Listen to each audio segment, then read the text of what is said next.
is how can you sum him up in a single sentence? And that is, I think, Norman is a rugby player trapped in a 4-foot nothing body.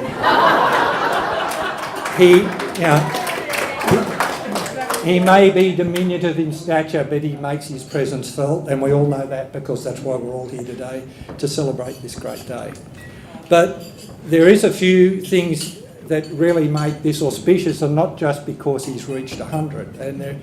So one of those is, we all know he was born in Australia in 1918, and he's very proud of the fact that he graduated in medicine at Sydney University in 1942, having done 2 years of engineering prior to that. So he's not the first, but he's one of the earliest Chinese medical graduates from Sydney University. And if you go to the university now, you could see he truly is a pioneer of what is a great legacy to that university. He joined the Australian Army Medical Corps as a captain, and he privately told me that they didn't let him do active service because they were worried he'd be mistaken for the enemy.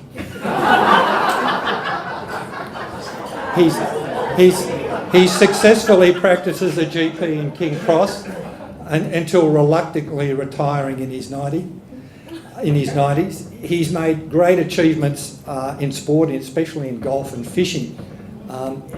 I would say that he's very difficult to beat because of his competitive handicap, and the only time I got close was when I spent the back nine at the Lakes trying to calculate how many points would be taken off by the handicapper if he kept playing the way he was, which then funnily he started to play dead and only beat me by a stroke, thereby preserving his handicap. So he did teach me a few good lessons that day. He's had a number of interesting achievements. He's the oldest surviving member of his year from medical graduation. There is a couple of other members that are still alive, but because he'd done 2 years of engineering, he has that unique record. He's the oldest living member of the Lakes Golf Club, the oldest living member of the Royal Motor Yacht Squadron.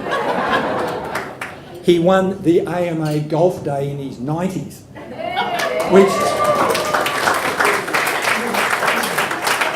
says as much about golfing doctors in Australia as it does about Norman. He's also honorary chairman of the Shung Chao Society, which gives out scholarships to needy Chinese members in the Australian community to go to university and further their education. So well done on that honour too, Norman. So we have had a lot of people who couldn't come tonight, and we have had a lot of telegrams, but I'm not going to read them all, but there are 3 I thought I ought to read. And the first is, Mr. Hing, I am pleased to hear that you are celebrating your 100th birthday. My sincere congratulations and best wishes on this very special day, Queen Elizabeth II.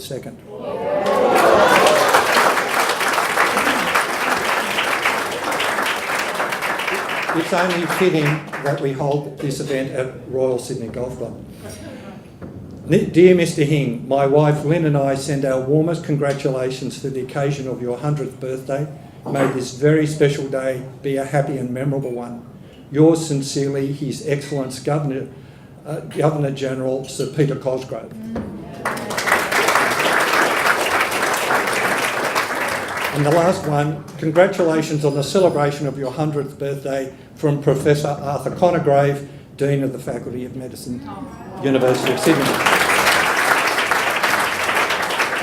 So they finally did forgive you for that tardy mark you got in physiology in 1939. I do have some apologies from Brian Askell, Tom and Beanie Wong, Bert and Claire Lau, Pat Taylor, Malcolm and Jodie Lee, John Holmes Peters, Tim Chu, Wee Cho Lau, Malcolm and Lucy Turnbull, believe it or not.